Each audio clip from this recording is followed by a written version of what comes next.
about it. Is this any good? Hello and welcome to Stockholm, capital of Sweden, a country in Northern Europe that's been punching well above its weight in terms of games development. I want to check it out. Stockholm is the home of Embark Studios, the creators of I'll play it hard Arcraders. For the past few years, I've been documenting the development of this game. But while most games change over the course of development, the story of Arcraders is a unique one. Because not only has this game changed dramatically, but the original version of the game that was shown to the public no longer exists. And ever since it was first shown, the internet has been asking one question: what exactly happened to that version of the game? When the Arcrader teaser trailer was first shown to the world at the Game Awards in 2021, it was a very different game. You see, back then it was being pitched as a co-op PvE experience with players able to jump high and run across a wide open map, working together to defeat massive machines with emergent behaviors. Players selected their characters from a set of defined heroes, and crucially, it was a free-to-play game. Over the next 4 years, Arcraders would evolve into something very different. A PvP-VE extraction game with denser, more lived-in levels. Machines of all shapes and sizes would populate this world. The enemies were driven by physics and groundbreaking locomotion tech, turning a once arcadey experience into something far more grounded. In this 3-part series, we're going to reveal not only why the original concept was killed, but how the current version of Arcraders rose from the ashes of that project. We're going to detail the bleeding-edge locomotion technology powering the movement of their most intimidating machines, how elements like gunplay and loot evolved over the years, why they dropped free-to-play, the impressive work done by the audio team, and much more. First things first though, to fully understand what happened to Arcraders, the game that was meant to kickstart this new studio, we have to go back to the founding of Embark itself.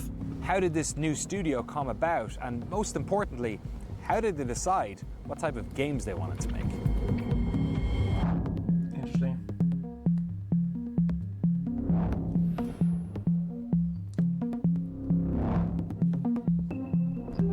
It won't be Game of the Year, it's not even nominated. Like a lot of the initial employees at Embark and the founders came from DICE, and I've been in the industry for close to 20 years. Most of that spent with the people here. I shipped 21 games while at EA, I think. Interesting. Medal of Honor. xQc. During my 20 years of building games or more, this guy. You know, the first game we built, we were 7 people in an apartment basically, you know, to then oversee productions with over 1,000 people. Are the games themselves better? There are more of them, they're at higher fidelity, but are they actually better games? How do we move away from productions that are so large that they're difficult to manage? I mean, I was part of the group, the founders group, so I was here when Fire we were 6 everybody. people. Technology-wise, I mean, we quickly settled on Unreal. And then in conjunction with that, we also had proprietary tech that we were developing. And then also, of course, invested heavily on procedural tools, especially for the content team. The initial gang sat around a big table and discussed things that we want to explore and games that we want to try and see if this fits into something that we want to do. So we started this endeavor of making micro pitches. That we would come up with a simple game concept and talk about it for just a couple of minutes. And we started doing this over and over, we started seeing common thematics. They slowly formed. Hey, what is the guy playing in the back? Is that Warcraft 3? We started seeing common. Warcraft 3? Yeah, don't film this guy. He's just doing no work. He's doing no. He's watching Warcraft 3 fucking build orders so he can play online. What the fuck is this guy doing? Thematics. They slowly formed into the initial pitch for what we wanted to make. So I know it's YouTube. He's watching Warcraft 3 build order tutorial to play on his main monitor, buddy. One of them became the finals. A couple of thematics that we knew we were excited about was, of course, the prospect of space travel, the impending sort of ecological collapse, the rise of AI and the man versus machine angle. That was a game in there. And yeah, the final was a rocky release, but I think they did pretty good. People are enjoying the game right now. Concepts, I think those were the things that were sticky in there. I think from a mechanics perspective, I think the first pitch was something along the lines of session-based raids. To give you an idea, we talked about some sort of Venn diagram between Shadow of the Colossus, Left 4 Dead, and PUBG. Somewhere in the middle there was a game concept that, I mean, on paper, they don't want to say super compelling. They don't want to say Tarkov because they don't want to look like they copied the game mode. But there's so much shit stolen from Tarkov. It's like, come on, bro. At least mention it, bro. It's not a big of a deal. Like, Jesus. In a vast world with huge machines, that's what we started to explore. Zones, items, mechanics, like kind of game loop we were supposed to have, but just like looking at the prospects of different mechanics in that context. So we wanted to make something completely our own. And everyone had an idea of something fantastical, sci-fi leaning, because it's Oh, the initial version, you mean? Okay, yeah. But it's also a challenge to carve out your own niche in that. And it was certainly challenging. Even my kid, who was like 11 or 12 at the time, just had the sentiment going, oh, new studio, sci-fi game, very original. Embark's first game was going to define the studio, and they wanted to work on something that was outside of their familiar first-person military backgrounds, a game that was on the bleeding edge of technological innovation. The team entered a long period of brainstorming and ideation as the studio slowly built up around them, a process that gave them many of their most attractive ideas, but also created significant design cul-de-sacs that would prove troublesome down the road. This project was known internally as Pioneer. Now let me tell you something crazy. Chat, here's my idea, chat, if I had was this studio. And I want to put my foot down as being the best game of all time. You log into this event that happens once a day, and the whole map is this big ass boss. You know the big bosses in the other map? It's the whole map. And it has like 6 legs, and everybody spawns near one leg, and you can go inside of it, and then you go in the leg, and as you progress through the boss, right? And then you have to beat the boss, anything inside, and make the boss go boom. You know what I mean? Everybody goes through the legs inside, right? Think about that. That's cinema. That would prove troublesome down the road. This project was known internally as Pioneer. We developed, I think, core mechanics at the same time moving while as you're we killing were testing out some initial ideas about the game mode itself. No one was thinking about a larger meta game at that time. Like, what is the actual economy that drives the players' motivations and so on. We were literally exploring the initial mechanics of how does it feel to play against these machines, and because I think all games needs to go through that. Like, is there something fun in the second-to-second mechanics? Like, is it fun to even in FIFA? If it's not fun to kick a ball against the wall, it's not going to be a fun football game. Sort of put these large machines in this large world. That is an awful fucking comparison, but I see where he's going from. Against these large machines, just from a pure sort of game and spectacle, there was something there. You can say it was an extremely ambitious project. It's supposed to be a new genre, or was supposed to be a new genre, and session-based raid with, say, 40 players. And you're supposed to take down huge obstacles together, like big bosses, big AI enemies that evolve over time. So every time you go into a session, you play against a new version of the AI. 3 to 4 teams or more, I don't remember, but scattered out in a big world. And at some point, giant machines would arrive. It was already populated with smaller machines, but then we would have these larger machines arrive, and then we would sort of have the surviving players would then converge into these epic moments looks pretty cool. at the end tail of a session. We had some amazing... Yo, chat, can you think about it though? Imagine you made the legs massive, and you have to parkour in the leg, and there's like a bunch of small mobs inside. Like, as it's moving, and you can feel that it's moving around, and it bumps you and shit. Dude, let me cook on this. We had some amazing playtests and amazing moments when we did that. Shout out to Colossus, exactly. We saw the potential there. Like, and we wanted to believe that we could replicate that on a consistent basis. But that's where where the sober eye should have come perhaps a little bit earlier than we wanted. We wanted to believe that we had something there, that there are some incredible moments in there. But the individual player there, if we were being honest with ourselves and looking at the game with the lens of trying to capitalize on that and make a game out of that. Again, consistently replicating a player session is like a colossus. that would hold those moments over and over again. I think that was much harder than we thought. I think I like the video, sure. This version of the game, now known as Pio 1, was a very different game to the Arc Raiders we know today. Player movement was far more bombastic, characters were powerful, adopted the personas of various heroes, and worked collaboratively to hunt down these large machines.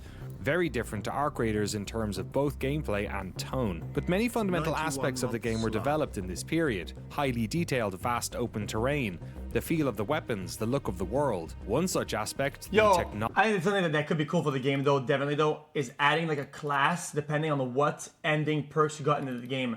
What if you were like, I don't know, you have two main perks on yellow and one finish on red, right? And it makes you, I don't know, a scavenger or something like that, You know what I mean? And it gives you a small buff on a stat. Technology driving the locomotion and it locks of these you out large of other robots classes. is going to require its very own video in this series. So look out for that soon.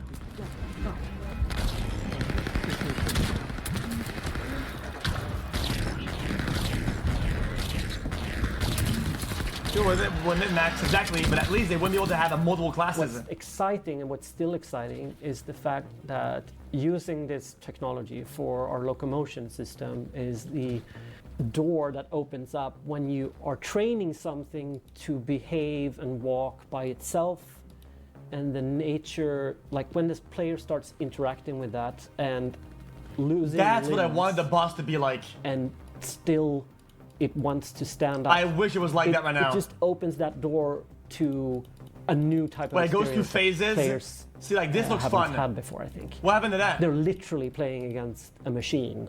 We spent the majority of our first year just building tools. I also knew that we weren't going to get things right, that we were going to make a ton of mistakes along the way, and we had to plan for those mistakes and kind of get ourselves in a cushion to be able to make those mistakes. Guess what? You know, if you're trying to send people to Mars, you will crash a bunch of rockets. We crashed a bunch of rockets. I remember one of the earliest things that I worked on was the dog. Do you remember like the four-legged little pouncing thing that ran around the world? Yeah, that's long gone. Yeah, it's long gone. But that was one of the first things that I started working on. Sometimes ideas written down on paper or that people talk around. Oh, it'd be so cool, we'll have these enormous things and they can come down and you can fight them. And then in practice, when you put them into the game and you kind of go, okay, well, how does this actually work? It sounded really cool when we were talking about it, but actually now I'm just running around looking up all the time. You can understand that the bosses don't have any forced difficulty. You can kill from afar and just keep walking around. There's no challenge. There's no. I miss a good challenge, like actual 200 challenge. meters tall, and how do we even the get up bosses there? should be and what fucking happens if I harsh, fall man. off? You should give actually good rewards. I think one of the core problems was that what we were building then was something pretty new in terms of like how the gameplay would be, and it felt like we were moving in the same direction, but then with the pandemic we started to drift apart quite a lot. The way we built the game before was very loose. That kind of mixing pot produces a lot of cool moments, and we just couldn't find the nugget that makes you want to persist. What is the main retention mechanic game. behind some of all understand this? What's in the mixing pot of fun experiences? There are ways to find solutions for that. Like, sort of crazy idea about projectiles. What if some boss has like a force field and it's like you have to be near melee range in its own area. If you're a third partier and you're in range, you just get sniped. It has like a bunch of snipers or cannons. If you're long range and you're being this cucklord, you get sniped at. So what? I hate this thing where everybody's doing bosses from across the map on some roof. It's bullshit. It's lame. It's bullshit. The parts of the enemies. So that was one of the first things I actually worked on, was a function for the launchers that we had to be able to like suck off the plates. Well, the much has that, yeah, it makes the boss really hard. It's very difficult boss to kill. Scarab bots that we had. Finding the fun is always the thing that you cannot just automatically say that we'll just do this and it will be fun. What you know is like you work and you put the thing in and it's not working as you want it to. So then you need to start reworking it and reiterating on it, and maybe rethinking some of your initial assumptions that there's limitations in certain aspects, and there's other ways that actually it's more fun because you play the game and you realize, you know what, it's more fun throwing these rocks at this robot, or it's more fun jumping. That, I think, comes from playing the game and just playing around with what you created and allowing that to express itself in the game's creation. I think that's when you can actually do new, meaningful things. The way we developed our game by, people put things in there and we feel it out together and we change what's wrong together worked well when we were a smaller team and met each other all the time. But then it just didn't work well once we were separated through the pandemic. Behind the scenes, Pioneer was struggling to find its identity. The pandemic was partly to blame. Problem solving is much more challenging with teams spread apart. But more worryingly, the various departments were beginning to drift with each milestone. Communication was challenging remotely, and as a result, the game was beginning to feel less cohesive. More worryingly, the moments that made the game feel special, when all the players got together in the center of the map to destroy a large machine, were difficult to replicate. See, I like this. I actually like this a lot. So in order to fix this, the team entered a 6-month phase in which they would try and distill this PvE experience into something that would deliver satisfying rounds more consistently. This phase was known internally as the pivot. If I remember correctly, we had actually reduced the game to a point where I said, okay, we need to make this one part fun. And if we can make this part fun, then we can replicate it, right? Even though we had this huge world, we're just using a small portion of it. And my first task was the moment I realized we are very ambitious, which was, Kaio, can you put a timeline to deliver this game, right, in 2020? And I said, well, from what I can see here, did all the estimates, talk to the whole team, understand the whole scope of it. I was like, okay, I think the best we can do is we need around 2 years. And the answer was, no way. We have 6 months. How can we make a plan that fits 6 months? And I remember even the name of the presentation was called Hail Mary Plan. And we had a plan for trying to get something out there in 6 months. At that time, it was in a state where we were looking at trying to launch it, or at least getting ready to launch it. So we'd had what we had called closed beta at that point, and I think as part of that process, realized that what we had there wasn't really a viable thing. Their game loop, it wasn't really there. So you'd have some sessions where you had an amazing moment, and you loved it, and you never had anything like that in a game ever before. And then the following 10 sessions, you were running for 10 kilometers with nothing happening and nothing to interact with. So it really kind of hinged on these highly emotional kind of like the current game then, I guess. That were few and far between. It's not like every player who goes into the game is going to be like, oh yeah, I ran into this giant boss and I had this cool encounter, because that's how we designed the encounter to play out. It's like some people ran in there and like, I just got stomped on the head and died immediately. Yep. It's like, oh, sorry, yeah, we don't actually control where it's putting its Exactly. legs. Or I ran in and someone had already pulled 3 legs off of it. So now it was laying there and kind of like trying to, kind of go at you. Felt kind of cruel. Yeah, exactly. And it was really difficult to make it consistent. I'm being unfair, but I feel like there's this whole idea about kind of raiding together against these large robots. That there was elements of fun in there, for sure, and there was elements of spectacle in all of it, for sure. But what I couldn't see was not that there wasn't moments of fun, or that. What I couldn't see is that I couldn't see the big picture of it. I didn't quite understand how all of this would meaningfully add up to something that could stand the test of time and consistently do so. We had at the end of the pivot. I'm not hating to hate. I'm just being critical of the game. That's perfectly fine. I think the game has a lot of problems with it. Invited friends and family. A mode where you broke into the spaceport level and activated these things, which culminated in one of our giant bosses coming down. We went out with that in the closed beta, and it did what it needed to do, but it also affirmed that outside of those emotional highs and the novel gameplay, there was nothing that stitched it together. We lacked any sense of metagame or progression. So you'd have these fun sessions for a few times, but there was nothing that actually pulled you back or kept you going forward. I think a couple of us already knew what that test was going to be. But at the end of the day, it became even clearer as we got closer to the deadline that while this has, of course, it's fun and there's something here, it's still lacking a big component. So Patrick already said, I think the game that was lacking, I think, started here is that difficulty I think you need to add and PvP. We had extra moments that feel conversations, you know, special. I certainly, as I'm always, was very opinionated towards the team around what I thought. I mean, from the start, I said, listen, I think that we need this to be a PvP game to some extent. I think we're going to struggle with getting a PvE game the way that we want to with the tech that we have. And that's really when we had a lot of internal discussions, and I think we had our summer party and then went on break and came back, and then everyone was informed that we were pivoting to a new genre and starting to explore what that could mean, and lifted everything we could. No, it's simple about that. So my idea was, it's just like Origin on Black Ops 3 Zombies, where during an event of the bosses, the big bosses walk through the map on 3 different lanes, right? If you aggro it, they stay, otherwise they get out, and they're easier to kill. Right now the problem is that it's impossible to kill a boss and loot it. It's not possible. I don't give a fuck. Everyone says in the chat, it is not possible to kill a boss and loot it uninterrupted, or even slight interruption. The whole lobby's hiding behind rocks, waiting for the boss to die, and then everybody jumps in and you get nothing, or you get some and then or some. It is. It's not.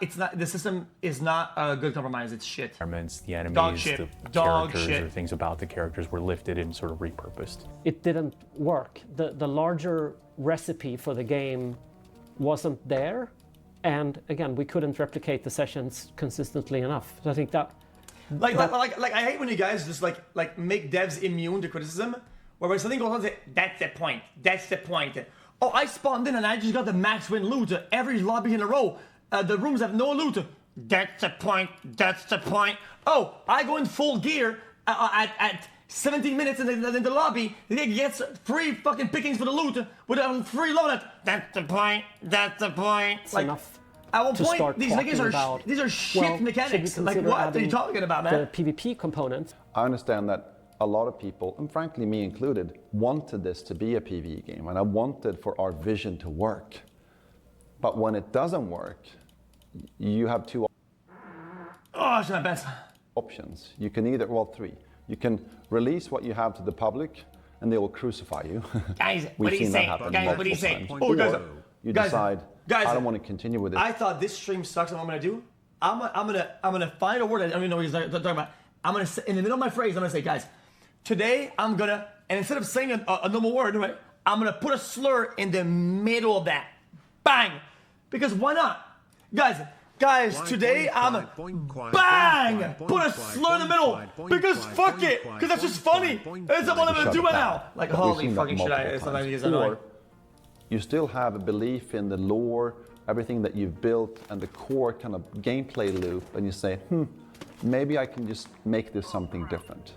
The pivot had not worked. The team knew that a more drastic solution was required, a new phase in which the older version of Arc Raiders would be put to rest and a new game built around PvE and PvP combat would be built. This phase, the most significant beat of Arc Raiders' development story, is known internally as the Reset. But to buy the studio... Chat, you know what, chat? Yeah, I think it's time for everybody to understand that this game, unfortunately, has its legs cut off because of the fact that it's cross-play on console. Console is gonna fuck all the potential it has to be updated properly, to be given hot fixes or whatever.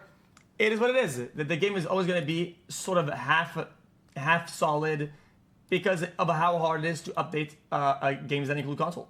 Enough time to reset Arc Raiders, they'd first have to push forward the release of the studio's other multiplayer project. What the studio needed to do once we actually made the decision... A bypass for that is having your game in early access. You can bypass a bunch of the bullshit, garbage, like barriers for updating your game. Being in early access saves your game. Was that one of the reasons we could make it was we switched the order of the games. So that would be the implication of it, because we wouldn't be able to add PvP and figure out what the new game was all about and still keep the kind of targeted release window. That was pretty clear from the beginning, which meant that we had to put the finals front and center, which of course for them was perhaps, well, okay, suddenly we're in the hot seat now, and that certainly must have felt like a challenge to that team. The reset wasn't just going to be a case of sticking PvE into their PvP game. It was going to require a fundamentally new approach to the way sessions would play out, a way of merging the best parts of their enemies and world building with PvP gameplay that felt exciting, but not overly punishing either. So, what was going to get cut, and what did they keep? So we had the world. This is a bad take, but don't listen to my take. This is my personal opinion. They need to make flashlights actually good and give you a certain advantage in the slot of a slot, maybe a 4 grip. The flashlight needs to be an actual grip. The game is completely dark, and you have an advantage if you play with the fucking bullshit gamma at 1.4, 1.8, or whatever, right?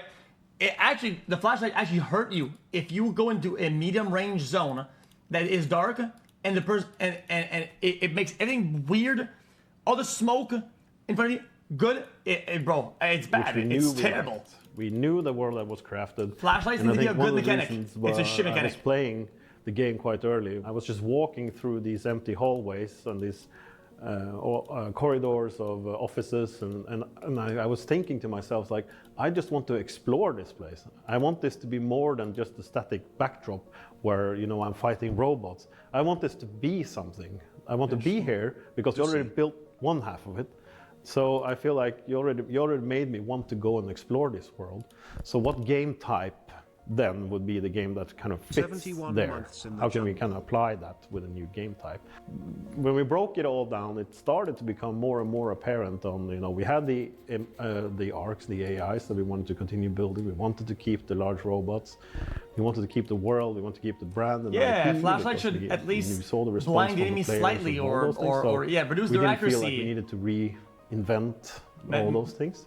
Increase bloom speed, anything. If we think about the different phases, the phase we were in when we did the reset felt absolutely right, because the game we had at our hands at that point wasn't at the peak fun. Because the game is so goddamn fucking dark that the only way to see through it is by cheating and increasing your fucking gamma. People fucking have their shit on 200% where they can't see a fucking thing, and everything's so bright, okay? It's burning up their fucking retina, but they can see you and shoot you. But unless you do that, you're cooked by it, so you have to do it yourself. It's shit. That it's shit. Had even been right. There was one thing that they kept bringing back to me, like, you know, when was the game most fun? And they said like M12, I think is the name, M12. You need to go back and look at M12. I was like, okay, that's the point. I have to go back and look at it. That's the point. Was, oh my god, I can't. A scaled down version of the full experience, but it took place around the spaceport area, and there was players going through a bunch of arcs, and then eventually ended up inside of the spaceport, and then fought one of the large robots inside the spaceport. And so they felt like that was the strongest that the game had been. So we tried to recreate that to some degree, as at least take some of the things that we knew worked from that point and put that into the game. I think what worked was the emergent nature of how players were interacting with each other and the machines, and there was a good sort of rhythm of play in that one. I think the destruction of the machines themselves, there were some sort of, you know, gradual, gratifying, juicy destruction, and we could see how the machines were navigating across this spaceport. Repeating it, if you're asking yourselves, would I do this over and over again, even if you just changed the environments and the machines were slightly different and so on, like what is the, then you start asking the right questions about why would I come back? And in a context of a free-to-play game where retention is crucial, you have to be able to see yourself doing that over and over again. The game we're making now was the game I sort of imagined when we started building it. It was a game about exploring and being in this world, and the world was supposed to challenge you, and you were supposed to go places to find things. It was meant to be free to play at first. And just the way the game was playing earlier was this action game where things just came at you. To me, it's much better because it has a slower pace. This is the best game I've worked on for me because it's a game about listening for things. And that's why PvP is such an important... Listen for things, but the only thing you cannot hear are players, the most deadly thing on the server. You cannot hear a footstep that's coming at 2 fucking meters from you. But I can hear the goddamn stupid fucking leaper that's 3 entire servers from me. Gotcha. Addition to the game. That makes sense. Thank you, man. A lot of people have a That's strong the reaction point. to what that I means. can't deal with But this if you shit. think about what happens when you play against other humans, you just realize that finite distance gets closer to infinite, because now you have all the permutations of human behavior in the session. Some players might not like playing another person because you'll get tryhards that are very, very good. But if we do our job well, then you'll have something that feels balanced and fun, even if you're not the best at aiming or the best at shooting. You should still be able to They need to add find at something least rewarding in that experience of extracting stuff back. 2 extract spots out of the per world. map that You're die coming faster. to a world where Ark is operating and there is something going on. I think the gameplay components, Brother, when you load into a server at 17 minutes, you know for a fact, if you play the game for more than 5 minutes, you only get 1 extract spot remaining. You're gonna get scummed, you're gonna get fucked, you're gonna get piped from the back by some people that built the new Trump Tower on top of the fucking elevator. That's not the point, that's dog shit. Discover you, how they discover other players, and how that becomes noise traps for other players is super interesting. So I think that the toolbox for our designers here to build emergent moments, it's actually really strong.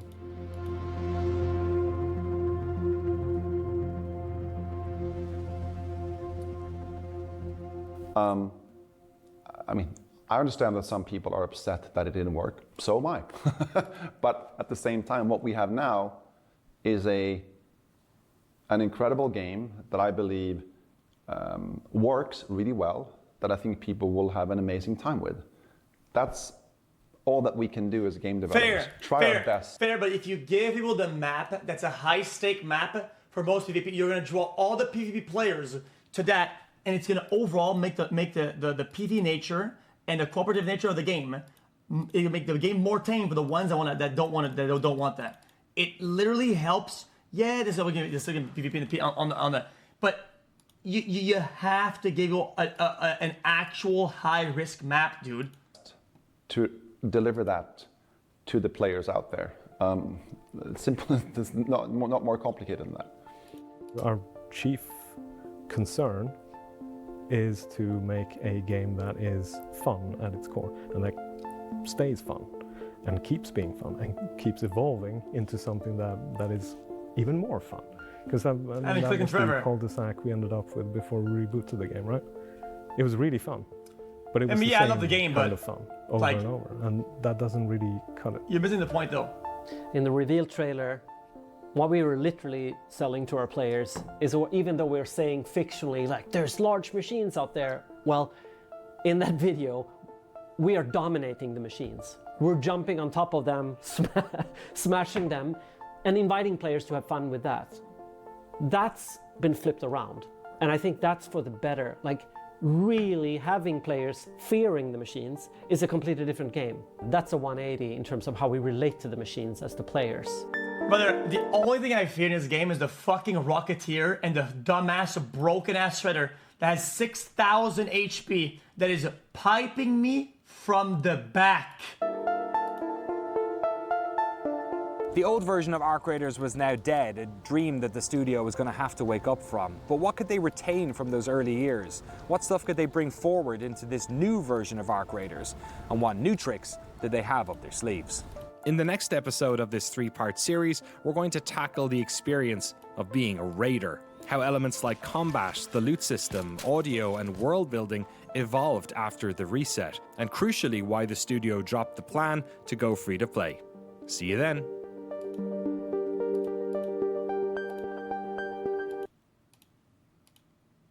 Because free-to-play inherently makes you compromise what you want to do with the game so you can make money off of fucking losers. That's the problem.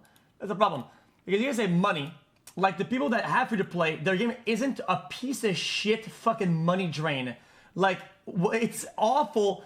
Like, people will never get it. People, it's like people want everything for free, right? Everything, without no compromises. Like, you're fucking stupid. Free-to-play have gone worse than pay-to-play because of how shit the goddamn games are when they compromise because they want to make money. They want to make money. Money. Money, money, money, money, money. Jesus.